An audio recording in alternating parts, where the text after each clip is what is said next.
இந்த புத்தகத்துல மொத்த 4 விஷயங்களை நமது அமைச்சர் அன்பில் மகேஷ் அவர்கள் 4 விஷயங்களை அமலப்படுத்துறார். ஒண்ணு, இந்த NEP-ங்கிற தேசிய கல்விக் கொள்கையில முதல்ல இது அரசு பள்ளிகளை காலி பண்ணிட்டு தனியார் ஏவபோகங்களை கொண்டு வந்து நிறுவி அரசு முறை ஸ்ட்ரெச்சர் ஆசிரியர் வேலை இதெல்லாம் காலி கொண்டு ஒண்ணு. அடுத்தது, அந்த வேத கல்வி முறையில வந்து கல்வி படிக்கிறதுக்கான தகுதி கூட இல்லாத சூழலாக அடுத்ததை மாத்ததா ஒண்ணு சொல்றாரு. ரெண்டாச்சு. மூணாவதாக என்ன சொல்றாருன்னு பாத்தீங்கன்னா, மூணாவதாக இந்த திராவிட மாடல் அரசு எவ்வளவு சாதனைகளை பண்ணிருக்கிறோம் இத்தனை ஆண்டுகள்ல ஆல்டர்னேட்டிவாங்கிறத ஒண்ணு நிறுவுறாரு.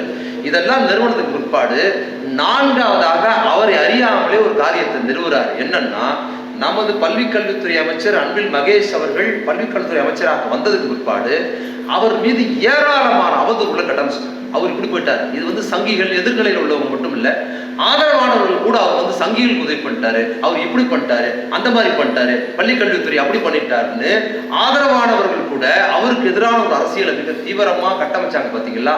அதெல்லாம் கட்டுக்கதைகள், பொய்கள் என்பதை அக்குவேர் ஆணிவேராக இந்த புத்தகத்தில் அவர் மிக தீவிரமான பெரியாரிய கண்ணோட்டம் கொண்ட ஒரு திராவிட அரசியல் கண்ணோட்டங்களை நிரூபிக்கிறாரு. இதுவரை அவர் மீது சொல்லப்பட்ட மொத்த அவதூறுகளுக்குமான பதிலாகவும் இந்த புத்தகம் இருக்குதுங்கிறது அதோட சிறப்பு.